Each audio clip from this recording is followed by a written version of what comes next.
వచ్చిన చరిత ఈ ఖడ్గం.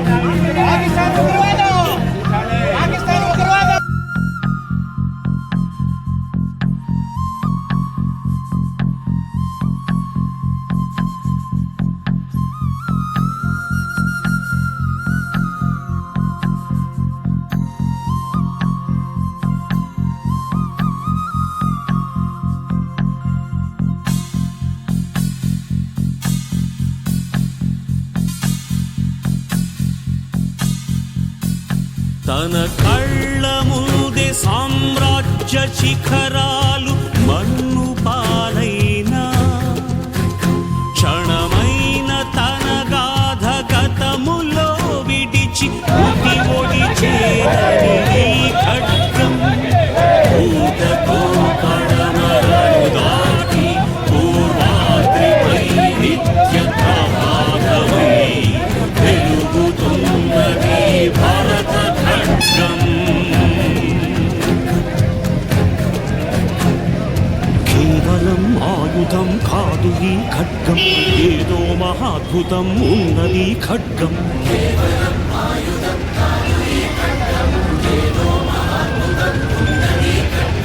మూడు వన్నెల కేతనముగమింటికి ఎగసి కాలానికెదురేగు యశోరాశి ఖడ్గం.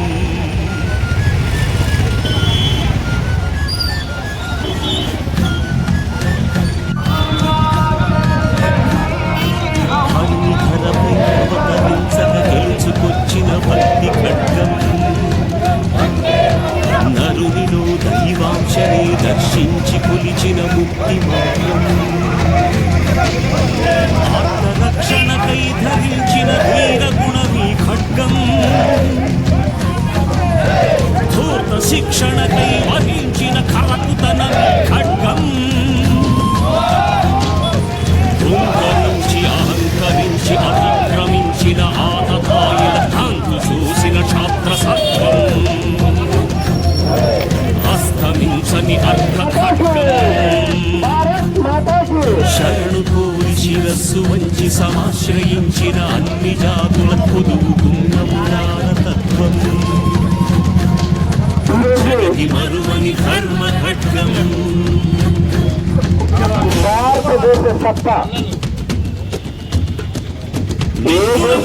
వదిలించే కెంజాయల జిలుగి ఖడ్గం.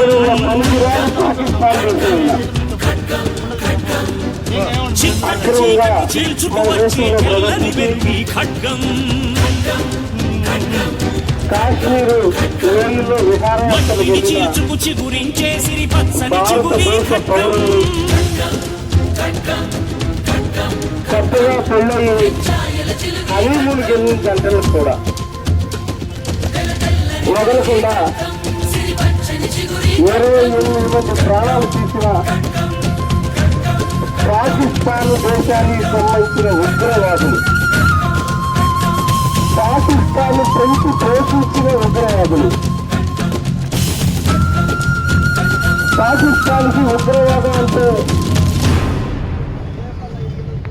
వాళ్ళు నిరంతరం రోజులు లాగా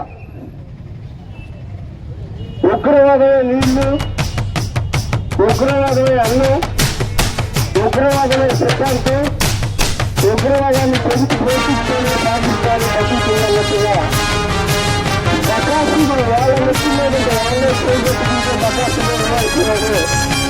అదేవిధంగా ఉగ్రవాదాన్ని బకాసులు లాగా నేను సైతం ప్రపంచానికి సమిధనొక్కటి ఆహుతించాను.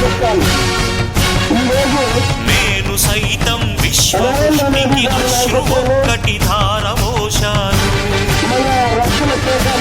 నేను సైతం భువన ఘోషకు వెర్రి గొంతుక విచ్చి మ్రోశాను. నేను సైతం ప్రపంచానికి సమిధనొక్కటి ఆహుతించాను.